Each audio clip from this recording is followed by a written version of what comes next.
Good day, everyone. Before we start our presentation, let's put ourselves in the holy presence of God. In the name of the Father, the Son, and the Holy Spirit. Amen.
Mga kababayan, ang pambansang awit ng Pilipinas. Kayang magiliw, ewas ang sinakalan, alam ng puso, sa titik mo'y buhay. Lupang hinirang, tuyag ka ng magiting, sa manlulupin, di ka pasisingil, sa nagagang tutok sa simoy at sa langit ng bagaw, ay hinatang tula, kawin sa pagkayang minamahal. Ang isang ng matawad mo'y tagumpay na nagtitingin, ang bituin at araw niya kailan ang may magtitingin. Luman ang araw ng walhaging pagsinta, buhay langit sa piling mo. Ang inigaya na pagkay mga api, ang mamatay ng dahil sa'yo.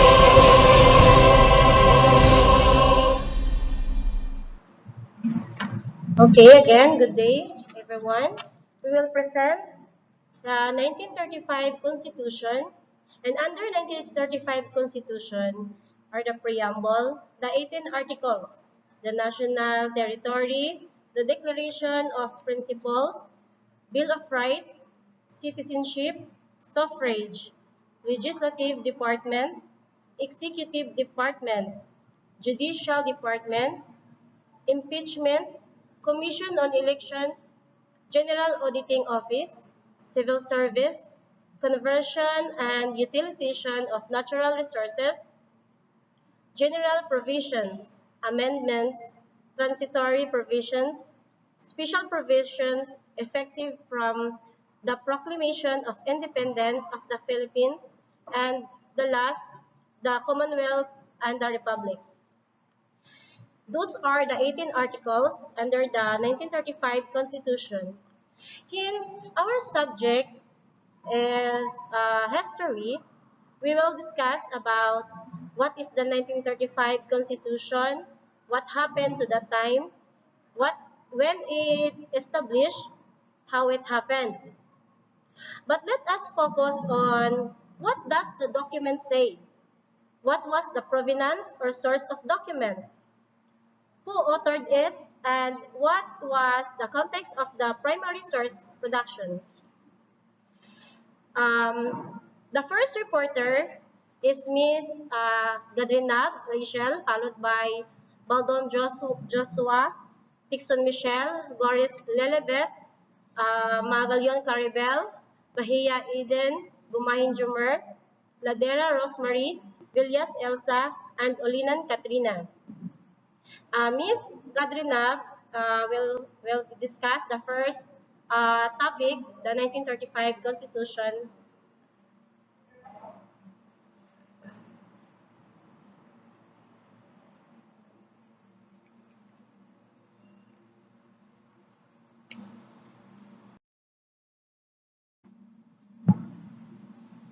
Good afternoon, everyone. Good afternoon, Ma'am Erna. In this video, I will tackle about some of the highlights in the history of 1935 Philippine Constitution, also known as the Commonwealth of the Philippines in English,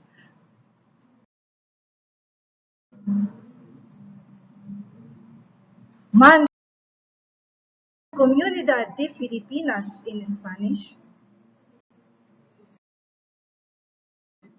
Commonwealth ng Pilipinas in Tagalog. All of these details and ideas in my topic are based on my research found in the internet. It means not coming from me, but based on my source, which is the internet. Before I will discuss about the 1935 Philippine Constitution, let me define first what is a constitution and its importance. This is to fully understand why our constitution was made. Constitution are set of rules that guides how a country, state, or other political or organization works. Meaning, it serves as our foundation and basis of anything and everything that happened in our country. And it is important because, first, it maintains law and order. I can't imagine our country without someone that will govern us. Surely, our people will be in chaos and your rights will be deprived.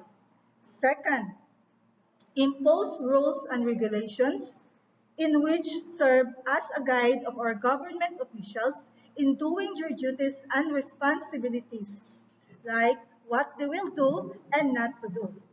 Third, protects the right and freedom of individual, just like our sentiments in social media, expressing our sentiments in social media rather, or the freedom of expression. Though we are free to express our sentiments, but remember, we have to set limitation by being sensitive with our words because once uttered, it cannot be taken back and it might harm us. The last one is to limit the power of government because without constitution, there will be a possibility that those greedy government officials will take advantage in a way that the government will function according to the will of those officials. And of course, we don't let it happen. Hindi po tayo papayag na mangyari iyon. Now, let's go back to our main topic, which is the 1935 Philippine Constitution, was the administrative body that governed the Philippines from 1935 to 1946, aside from a period of exile in the Second World War from 1942 to 1945, when Japan occupied the country. Okay.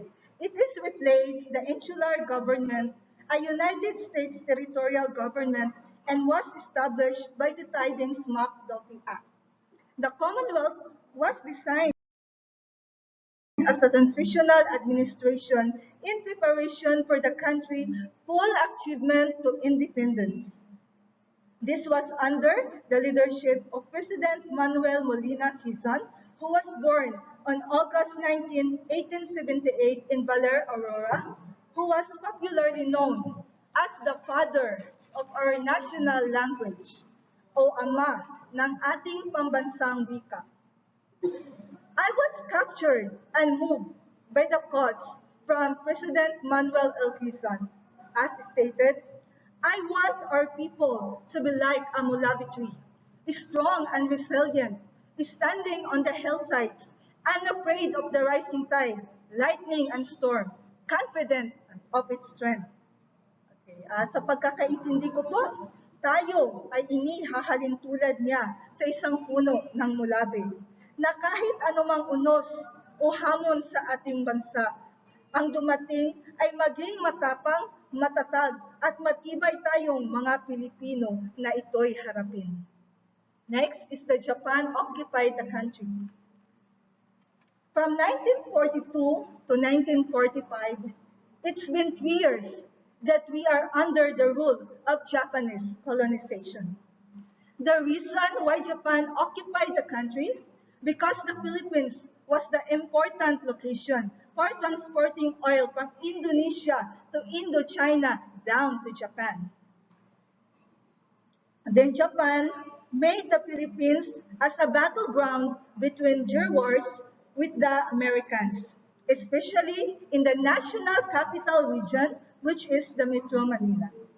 During the Japanese invasion, cite the advantages and disadvantages. And one of each advantage is their contribution in helping us establish new communication, navigation, and surveillance or traffic management, which enables our traffic controllers to communicate, navigate, and to monitor the planes throughout the entire Philippines, thereby improving the safety and punctuality of our transportation. But sad to say, during that time, the Imperial Japanese Army established a system of sexual slavery in the Philippines. More than 1,000 women and some are underage were imprisoned and became their sexual slave hostages. Sadyang nakakadismaya at nakakalungkot ang pangyayaring iyon bilang isang Pilipino. And that was the Japan invasion occupied the Philippines. Next is the another highlights in the 1935 Philippine Constitution is recognizes national sovereignty over each and every island in the Philippines. Sovereignty to have independence over our own territory, rights to control resources within our geographical area, rights to control borders, and the right to defend our territory, kalayaan sa ating sariling pag-aari. Next is all laws that have been passed or are presently being drafted have the Constitution as their foundation.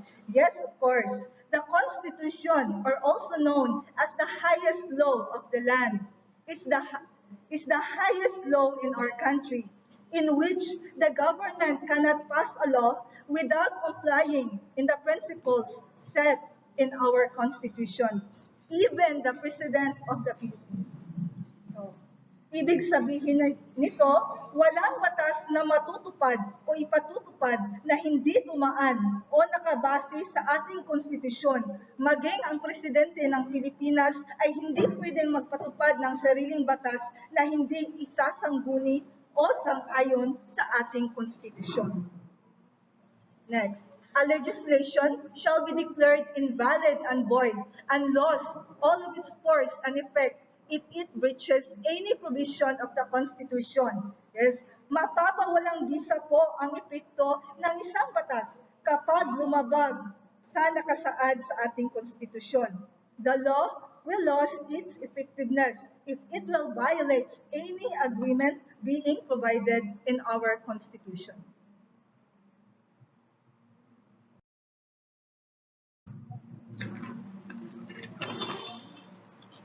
Okay, the last one is the Public Law 73-127, also known as the Tidings-McDuffie Act, which was used to draft the 1935 Constitution, also known as the Constitution of the Commonwealth of the Philippines, provided the framework for an autonomous Filipino government from 1946 to 1973.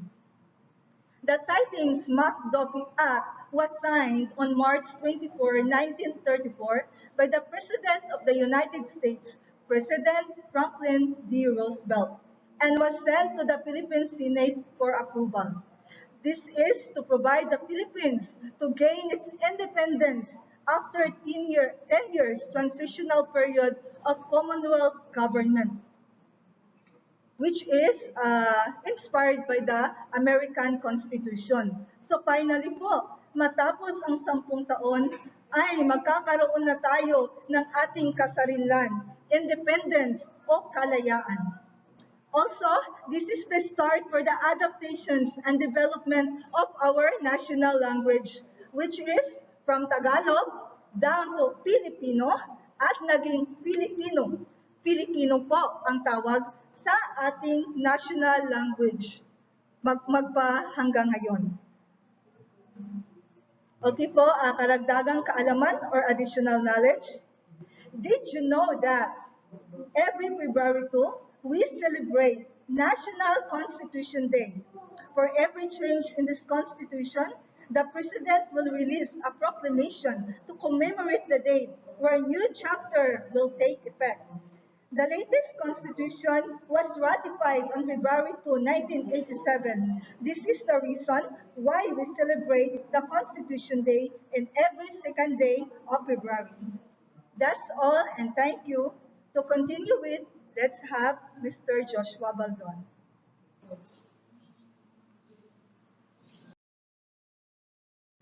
Okay, as a continuation, so the Public Law 73-127, or also known as the Tidings-McDuffie Act. So this act is named after the two people, Millard, Senator Millard Tidings of Maryland and Representative John McDuffie of Alabama. So basically, these two are the sponsors or of the legislation of this act. So this act was passed in the United States Congress on March 4, 1934, to issue an independence to the Philippine Islands. So this act was particularly intended to provide an independence to the Philippines. So this act served as a framework of the basis of the 1935 Constitution, or widely known as the Constitution of the Commonwealth of the Philippines. So in short, Filipinos are allowed to have their own government, their own self-governed nation. But ang government nila nakamodel sa US, sa United States nga political structure. Next. So the 1935 Constitution went into effect, and it had a political structure that was nearly comparable to the American one. Just what I've said earlier, Philippines was given independence, but in one condition. Their government will be modeled from the United States.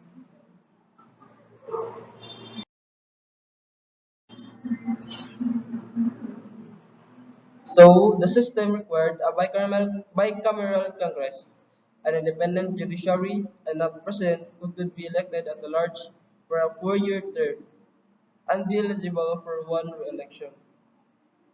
So this means that the government of the Philippines will have two branches.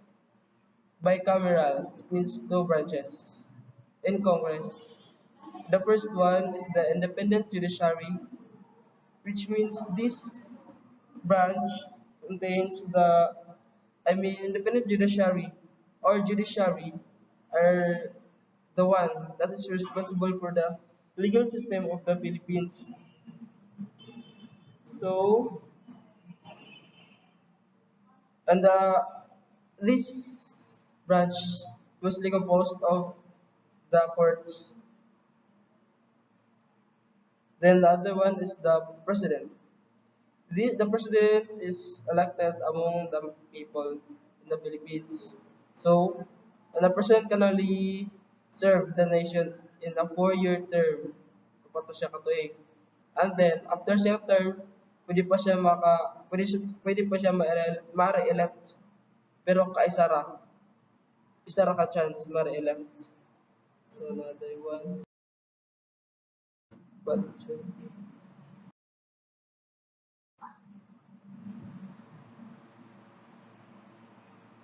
so it complied with the 1934 Independence Act. On May 14, 1935, the Filipino people approved the 1935 Constitution in a nationwide referendum. So, Sa 1934 Philippine Independence Act, nagsig ang Filipino people nga matagan sila own independence gikan sa United States. Makuha nila ilang independence gikan sa pagsakop sa mga Amerikano. So gidungog ni siya nga sa mga Amerikano nga kuan hangyo sa mga Pilipino. So, on May 14, 1935, gitaga gi-accept sa Pilipino kay nag-offer man ng US nga o katong 1935 Constitution or as I've said the Constitution of the Commonwealth of the Philippines, ang 1935 Constitution gi-accept sa mga Filipino in a nationwide referendum, which means gi-agree ang tanan give na votings nga nitabo. So most of the Filipino people nag-agree sa 1935 Constitution. So balik mo siya. So this topic will be continued by Miss Michelle Dixon. That will be all. Thank you. Good afternoon. We'll continue the discussion. The Commonwealth of the Philippines was established on November 15, 1935, and the 1935 Constitution went into effect. According to our source from Encyclopedia, the documents state that the Filipinos ordered and promulgate this constitution while pleading for divine providence's help in order to establish a government that would uphold their values, preserve and expand the nation's history, promote the general welfare, and ensure the benefits of independence for themselves and their descendants under a system of law, equality, and freedom. The 1935 Constitution, it featured a political system virtually identical to the American one, and it became operative. The system called for the president to be elected at large 4-year term, the subject to one re-election, a bicameral Congress, and an independent judiciary.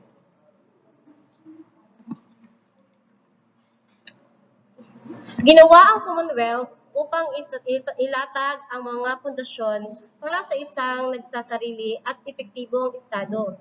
Makikita ang mga prioridad nito upang ang mga batas na pinatupad ng bagong pambansang kapulungan, ang Batas Commonwealth Number 1. Itinatag ang Philippine Army at isang patakaran para sa pambansang tanggulan. Number 2, itinatag ang National Economic Council.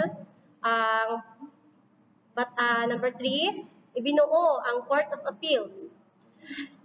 Inamindagdahan ang 1935 Constitution upang pahintulutan ang muling paghalal ng Pangulo at Pangalawang Pangulo.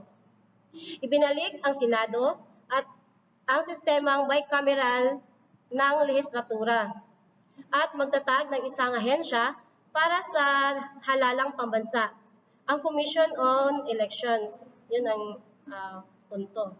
Ipinagtibay ang mga mungkahing amyenda sa isang plebisitong isinagawa noong Hunyo 18, 1940.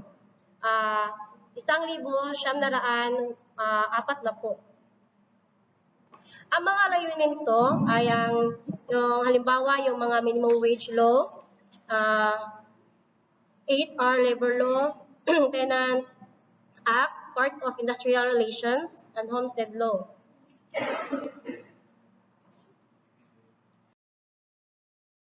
Ito ang source na nakuha namin o nakalap namin galing sa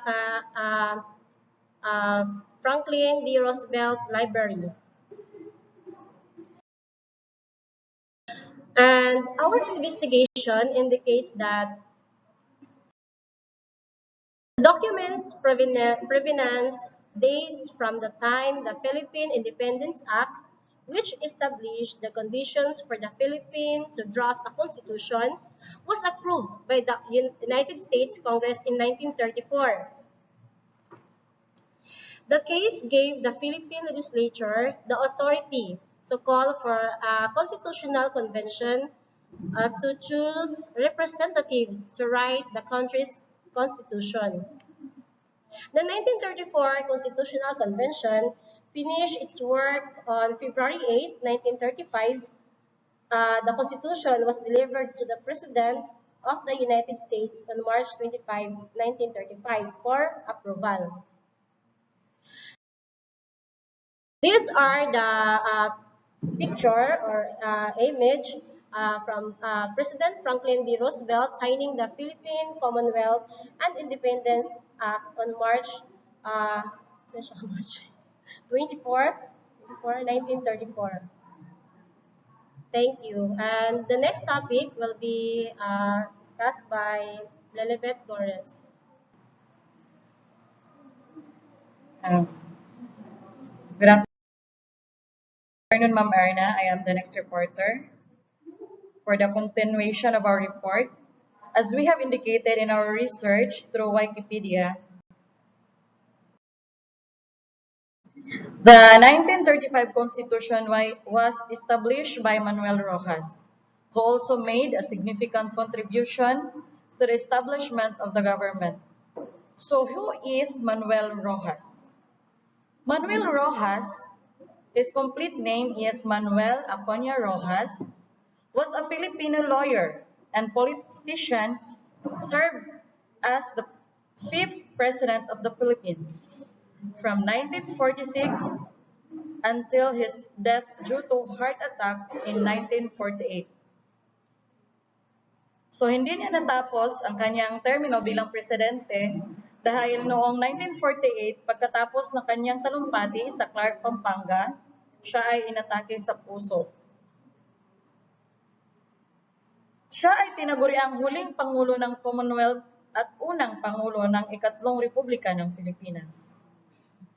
Nang makamit ng Pilipinas ang kasarinlan, umupo bilang presidente si Manuel Rojas.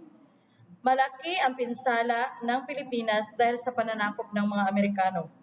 Kung kaya, ang kasalukuyang presidente ay nag-isip ng mga paraan kung paano makabangon ang bansang Pilipinas. Tulad na lang ng pagbuo ng konsepto ng Bangko Sentral ng Pilipinas. Sa estruktura, tulad ng pagpapaayos ng mga kalsada at paaralan, sa ekonomiya, sa agrikultura, at isa rin na kanyang binuo ay ang Rice Share Tenancy Act of 1993. At siya rin ang nagbigay ng amnestiya para sa mga sinasabing pumanig sa Hapon tulad ni Josep P. Laurel.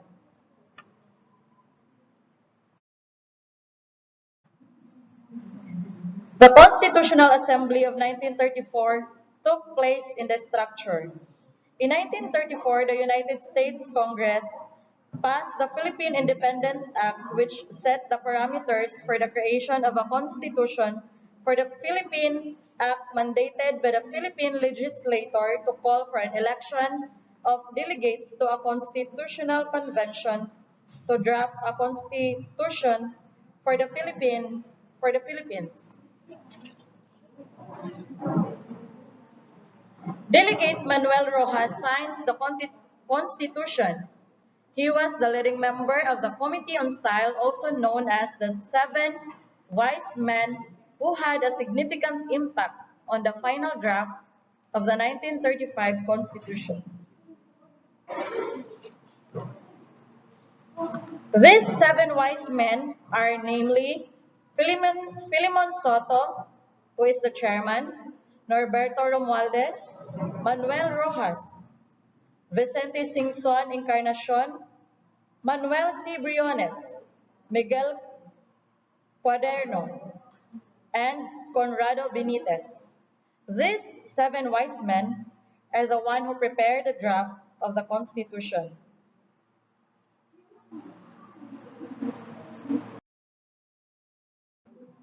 According to our source through Wikipedia,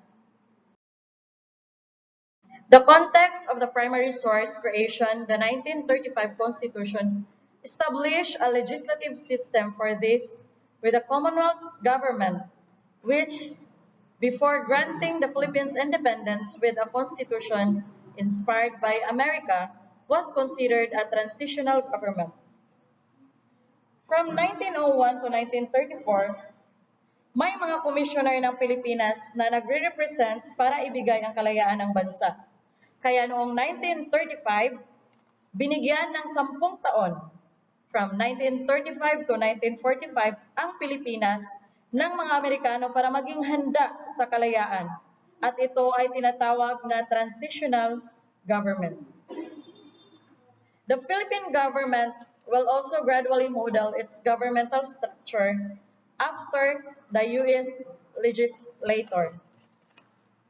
Ang gobyerno ay may 3 branches. Una ay ang legislative, kung saan ito ang tagagawa ng mga batas, at ito ay nahahati sa 2. Ang upper house, kung saan ito ay ang mga senate, at ang lower house naman, nandyan ang Kamara or House of Representatives. Second is the executive department, kung saan sila naman ang tagapasa ng batas. At ang judiciary department naman, ang mga tagapaglitis. At dyan lang po ang nagtatapos ang aking ulat. Next reporter is Miss Magalion. I will continue the discussion about the 1935 Constitution,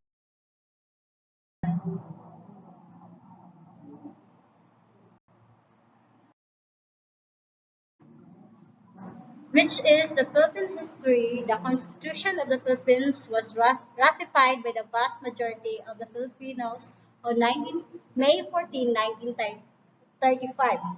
Behind the Philippine Constitution in 1934, the United States Congress passed the Philippine Independence Act, which set the parameters for the creation of the Constitution for the Philippines.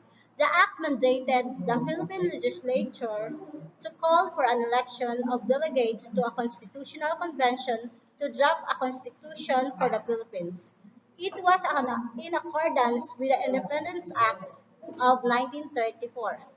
The 1935 Constitution was ratified by the Filipino through a national plebiscite on May 14, 1935, and came into full force and effect on November 15, 1935, with the inauguration of the Commonwealth of the Philippines.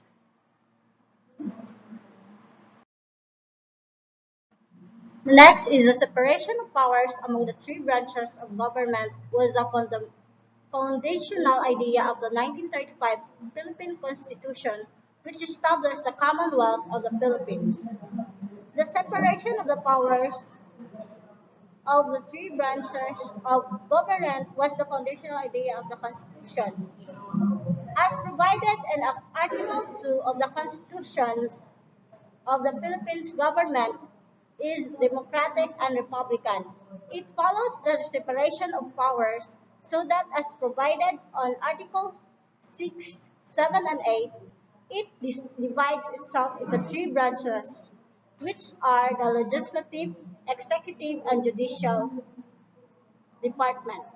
The 3 powers that been given by the Constitution to the government are the legislative power, executive power, and the judicial power. The legislative power, or the word legislative, is derived from the Latin word lex, which means law, or the legislative department are the one who makes and unmakes the laws. The legislative department is a law-making branch of government. They are the peoples behind the legislative power department are the Congress, who are the one who make and the laws to be ruled and to be followed by the people of the Constitution. The other power that is given by the Constitution is the executive power. Executive power includes first the power to implement and administer the law. And second is the necessary to carry out the same Section 1, Article 7 provides that the executive power shall be vested in the President of the Philippines so that his primarily role is to ensure that the laws are faithfully executed. The people behind the executive department is the President and the Vice President of the Republic of the Philippines. And the other power given by the Constitution or the 1935 Constitution of the Philippines is the judicial power. Judicial power is refers to the power of the different courts of justice to interpret and apply the laws in particular cases. And the separation of powers is that or the intention of separation of powers is to prevent the concentration of unchecked power and to provide for checks and balances in which the powers of one branch of government is limited by the powers of another branch to prevent abuses of power and avoid autocracy.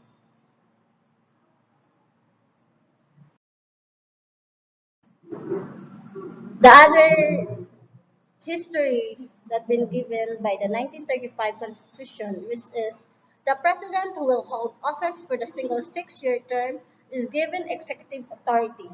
A unicameral National Assembly has the authority to pass legislation, and the Supreme Court is responsible for administering justice. The president who holds the single 6-year term is given executive authority. In, in the history, in October 1935, Manuel L. Quezon was elected the first president of the Commonwealth of the Philippines, which had been established still under United States sovereignty under the Constitution ratified on May 14, 1935. During its first 5 years, the President could serve for a six-year term that cannot be renewed. It was later amended in 1940 to limit a President to serving no more than 2 4-year terms. By the power vested on the President under Section 1, Article 7 of the 1935 Constitution, having the executive authority, which means that the President have the authority for the implementation of laws and policies adopted by the legislator and enforcing the laws written by Congress. An unicameral assembly replaced by a bicameral body after the 1935 Philippine Constitution was ratified. In 1941, the Constitution was amended, again restoring the bicameral legislature that came to be called the Congress of the Philippines. It was changed the term limit of the President of the Philippines from 6 years with no re-election to 4 years with a possibility of being re-elected for a second term. And next will be the pre-1935 U.S. territorial administration or insular government was headed by a governor general who was appointed by the President of the United States. In December 1932, the U.S. Congress passed the Hair-Hills Cutting Act with the premise of granting Filipinos independence. Provision of the law included reserving several military and naval bases for the United States, as well as imposing tariffs and quotas on Philippine exports.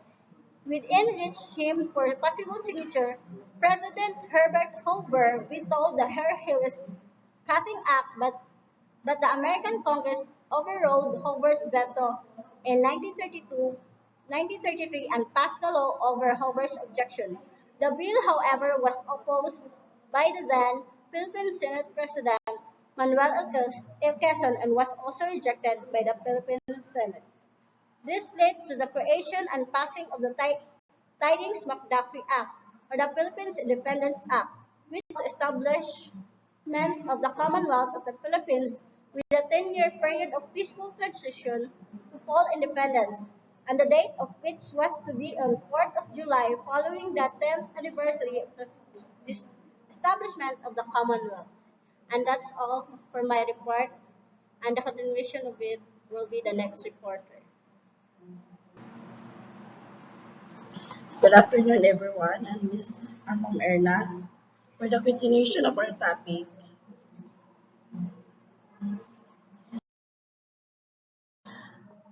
revision of the law included reserving several military and naval bases for the United States, as well as imposing tariffs and quotas on the Philippine export.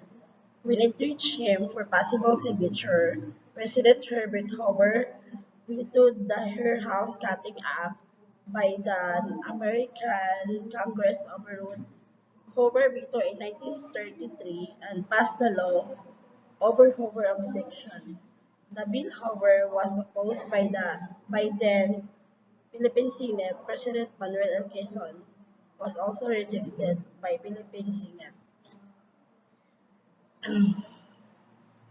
A new bill bindings McDuffie Act of 1934 was passed by the United States government. This was ratified by the Philippine Senate and resulted in the 1935 Philippine Constitution. The 1935 Philippine Constitution, the establishment of the Philippine Commonwealth, and ultimately Philippine independence on July 4, 1946.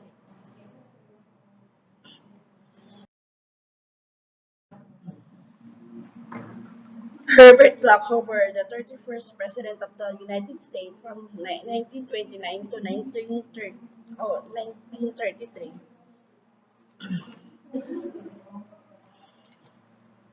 Hobart Clark, Herbert Hobart Clark, was an American politician who served as the 31st President of the United States from 1929 to 1933. He was a member of the Republican Party, holding office during the onset of the Great Depression in the United States.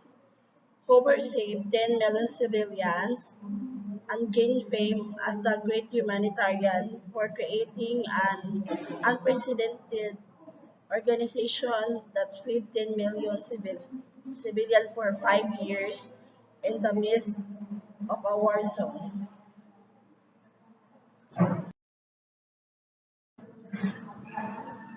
President Manuel Luis Quezon of the Philippines. Manuel Luis Quezon E. Molina, GCGH, KGCR, also known by his initials MLQ, was a Filipino lawyer, statesman, soldier, and politician who served as President of the Commonwealth of the Philippines from 1935 until his death in 1944. He was the first Filipino to head a government of the entire Philippines as opposed to the government of previous Philippine states.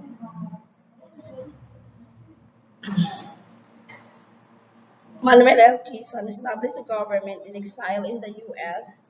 with the outbreak of the World War II and the threat of Japanese invasion. In 1988, Quezon left his law studies at the University of Santo Tomas to join the independence movement. During the Philippine-American War, he was an aide-de-camp to Emilio Aguinaldo. He rose to the rank of the major and fought in the Bataan sector.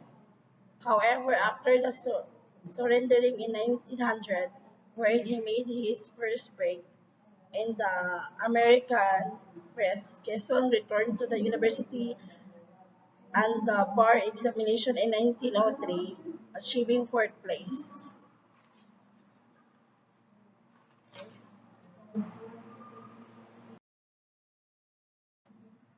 March 23, 1935, Constitutional Convention seated left to right George H. Dern, President Franklin D. Roosevelt, and Manuel L. Quezon. Signing the Constitution of the Commonwealth of the Philippines, Manuel L. Quezon, President of the Philippine Senate, The Tidings Magtopi Act of the United States government detailed the steps required for the Philippines to become independent of the United States. The previous act, the Hair Hus Cutting Act, had been rejected by the Philippines Congress. The Constitution, approved by 96% of votes, and was replaced by 1973 Constitution of the Philippines. Thank you. For the continuation of the topic, will be discussed by Mr. Gumahin. For the continuation of the topic,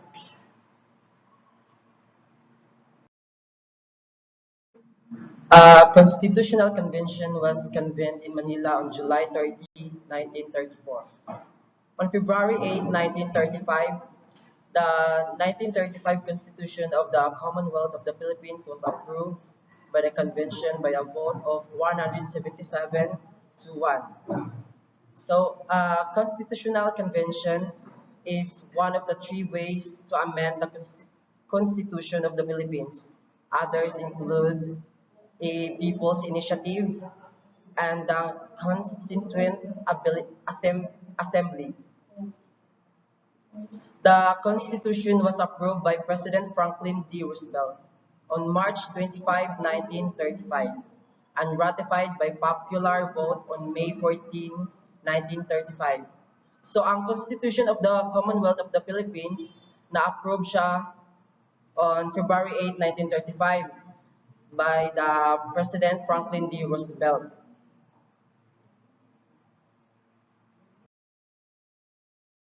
So Franklin D. Roosevelt is a 32nd President of the United States from 1933 until his death in 1945. So Franklin D. Roosevelt is commonly known as FDR, was an American statesman and a political leader. He died on April 12, 1945.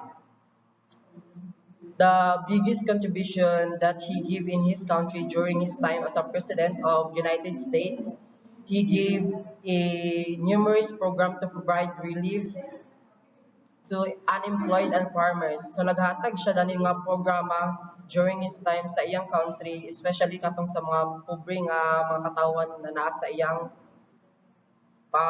pamunod sa United States.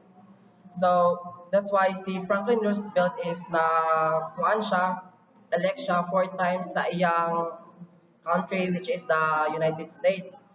Kaya tungkol sa iyang intelligence, na siya tungkol sa iyang ability, aptitude na napakita niya sa iyang mga katawan during his time sa pagka-president.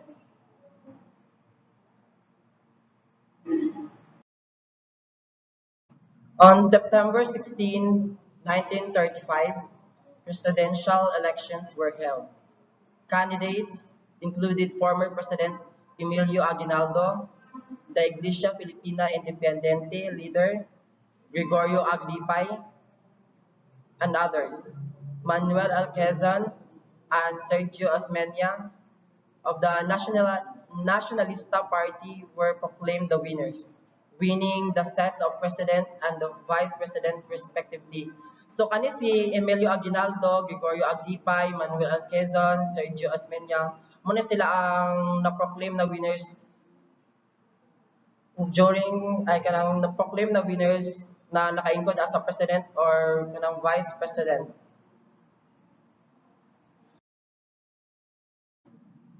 Emilio Aguinaldo. He was born on March 22, 1869. Died on February 6, 1964. He was a Filipino revolutionary statesman and military leader who is the youngest president of the Philippines in 1899 to 1901, and is recognized as the first president of the Philippines and of an Asian constitutional republic. So si Emilio Aguinaldo, as we all know that he is our first ever president in our country, which is the Philippines. He is also best known as a lead revolutionary movement against, against the Spanish colonial government in the Philippines.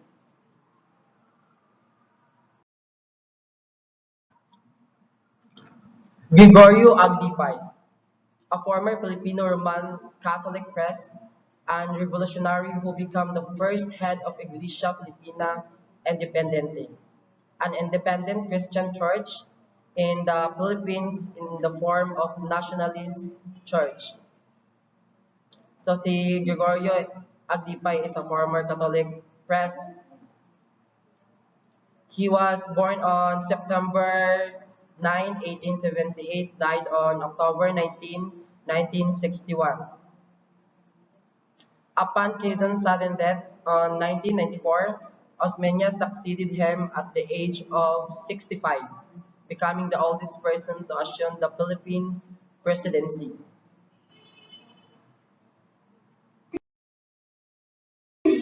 Sergio Osmeña, a Filipino lawyer and politician who served as the fourth president of the Philippines from 1944 to 1946. Sergio Osmeña, he was a vice president under Manuel Alquizan.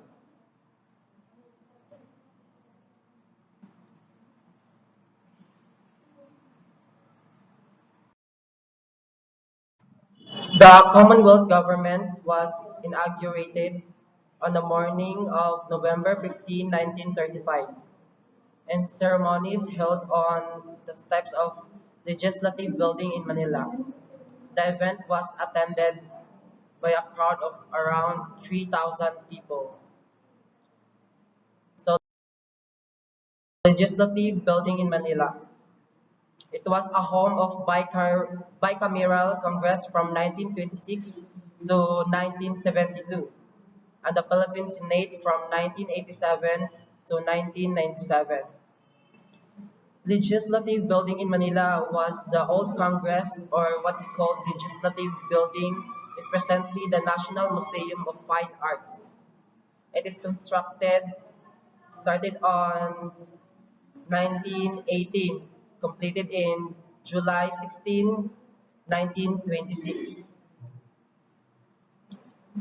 This is what Legislative Building in Manila was called a political entity. For the continuation of the topic will be followed by Rosemary Ladero.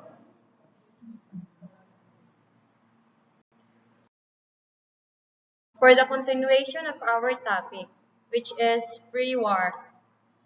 Pre-war occurring or existing before a war, and especially before World War II. Example, pre-war is used to describe things that happened or existed or we are made in the period immediately before a war, especially the Second World War in 1935 to 1945. Pre-war, the new government embraced or ambitious national nation-building policies in preparation for economic and political independence.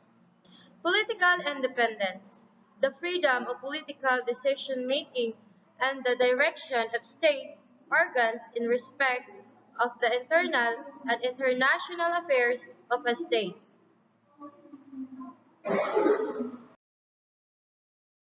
This include national defense, such as the National Defense Act of 1935,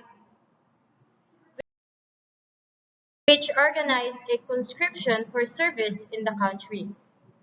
National Defense Act of 1935, the Commonwealth Act Number 1, was passed by the Philippine National Assembly on December 21, 1935. The purpose of this act was to create the regular army force, the reserve army, the offshore patrol, and the Philippine Army Air Corporation. National Defense Act, it established the Council of National Defense with President as the chairman. It also put emphasis on the supremacy of civil authority over military force to strengthen constitutional principles of democracy to keep the army forces subordinate to civilian authority.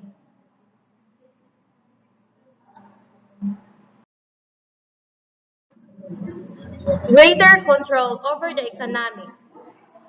The perfection of democratic institution, reforms in education, improvement or transport, the promotion of local capital and the industrialization.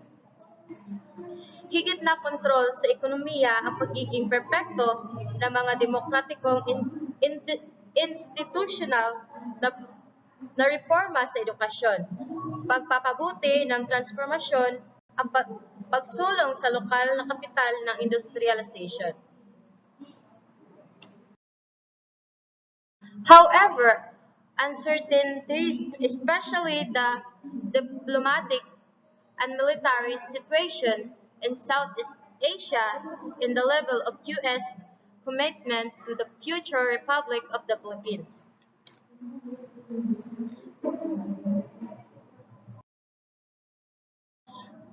And in the economic due to the Great Depression provided the major problems. The Great Depression provided major problems lasting almost 10 years from late 1929 until 1939 and affecting nearly every country in the world. It was marked by step declines in industrial production and in prices, mass employment, banking panic, and sharp increases in rates of poverty and homelessness. Gayunman, ang kawalan lalo sa sitwasyong diplomatiko at militar sa, sa Timog Silangang Asya sa antas ng pangako ng US sa hinaharap ng publika ng Pilipinas. At ang ekonomiya dahil sa matinding depresyon ay napatunayang malaking problema. At ang problema iyon ay tumagal ng halos 10 taon mula sa huling bahagi ng 1929 hanggang mga 1939 at nakakaapekto sa halos bawat bansa ng mundo. Ito ay minarkahang matinding pagbaba sa industrial ng production at mga presyo, malawakang kawalan ng trabaho, takot sa pagbabangko at matalim na pagtaas ng antas ng kahirapan at kawalan ng tirahan.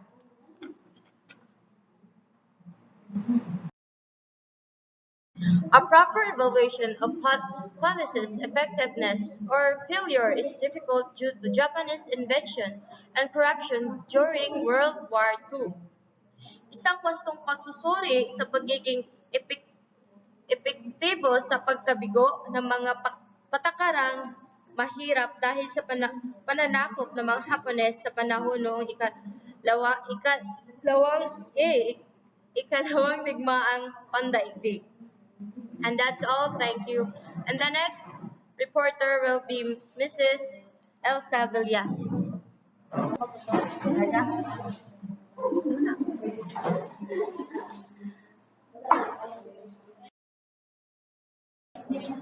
Our topic is about World War II. Japan lands a surprise attack on the Philippines on December 8, 1941. The Philippines Campaign, Pilipino Kumpanya sa Pilipinas or Labanan sa Pilipinas on the Battle of the Philippines by Imperial Japan and the defense of the islands by the United States and Filipino forces during the Second World War. The Second World War II was the biggest and the deadliest war in history involving more than 30 countries. It was the most destructive war in history and millions of people were killed.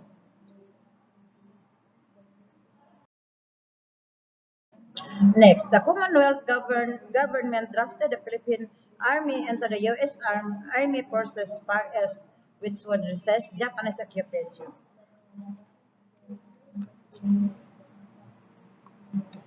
The Philippines asked help to U.S. to defend Japanese invasion and the Japanese occupation of the Philippines occurred between 1942 and to 1945, when Imperial Japan occupied the Commonwealth. During the Japanese occupation of the Philippines, the country faced a situation where two governments existed by the Japanese and the other is in Commonwealth government exiled in United States. A de facto government is sponsored by the Japanese. The Commonwealth government exiled him into in United States. The goal of Commonwealth in United States is our peace, prosperity, and democracy.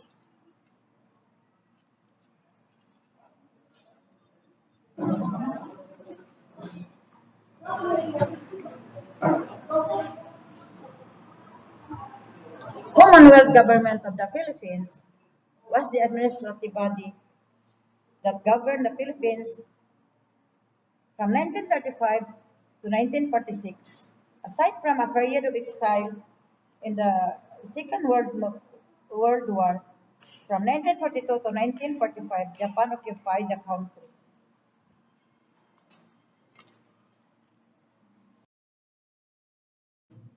Next, Manila declared an open city to prevent its destruction was occupied by Japanese on January 2, 1942.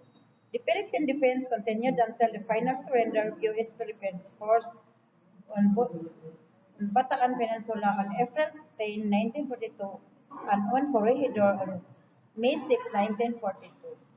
In December 26, 1941, this is a proclamation making Manila as the open city. Manila was declared an open city by General Douglas MacArthur. MacArthur said, "I shall return." He is the reason that he would. He is the reason that the war was ended. Meanwhile, Meanwhile, battles against the Japanese continued on Bataan Peninsula, Corregidor, and Leyte until the final surrender of United States Philippines forces in May 1942.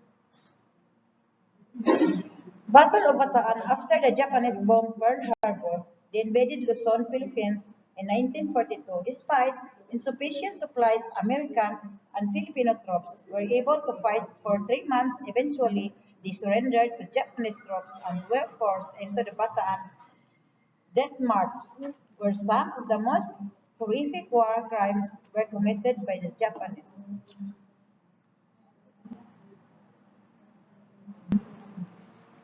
That's all. Thank you. And the next reporter is Miss Katrina Ulinan. So, good afternoon, ma'am. Good afternoon, everyone. So, I am a last reporter.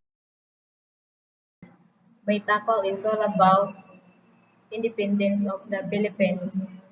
So, ang independence of the Philippines is muna siya ang kalayaan ng Pilipinas. The Commonwealth ended when the U.S. recognized Philippines in independence on July 4, 1946 as scheduled. However, the economy remained dependent on the U.S. Natapos ang Commonwealth nang kinilala ng US ang kalayaan ng Pilipinas noong Hulyo 4, 1946 ayon sa nakatakda. This was due to the Belt Trade Act, otherwise known as the Philippines Trade Act, which was a precondition for receiving war rehabilitation grants from the United States. Gayunpaman, nanatiling nakadepende ang ekonomiya. Ito ay dahil sa Belt Trade na kilala rin bilang Philippines Trade Act na isang paunang kondisyon para sa pagtanggap ng mga gawad para sa rehabilitasyon ng digmaan galing sa United States. Official draft copy of the Declaration of Independence presented on June 12, 1898 in the town of Cavite, El Bio, province of Cavite.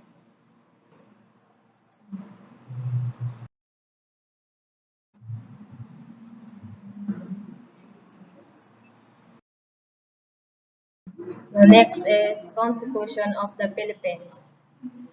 The Filipino people imploring the aid of divine providence in order to establish a government that shall embody their ideals.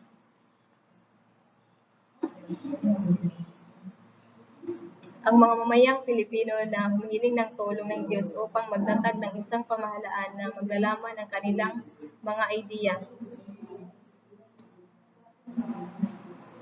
Conserve and develop the patrimony of the nation and promote the general welfare and secure to themselves and their posterity the blessing of independence under a regime of justice, liberty, and democracy, to ordain and promulgate this Constitution na pangangalagaan at paunlarin ang patrimonya ng bansa na nagtataguyod ng pangkalahatang kapakanan at isang ligtas sa kanilang sarili at sa kanilang mga inapo, ang mga pagpapala ng kalayaan sa ilalim ng isang rehime ng katarungang kalayaan at demokrasya.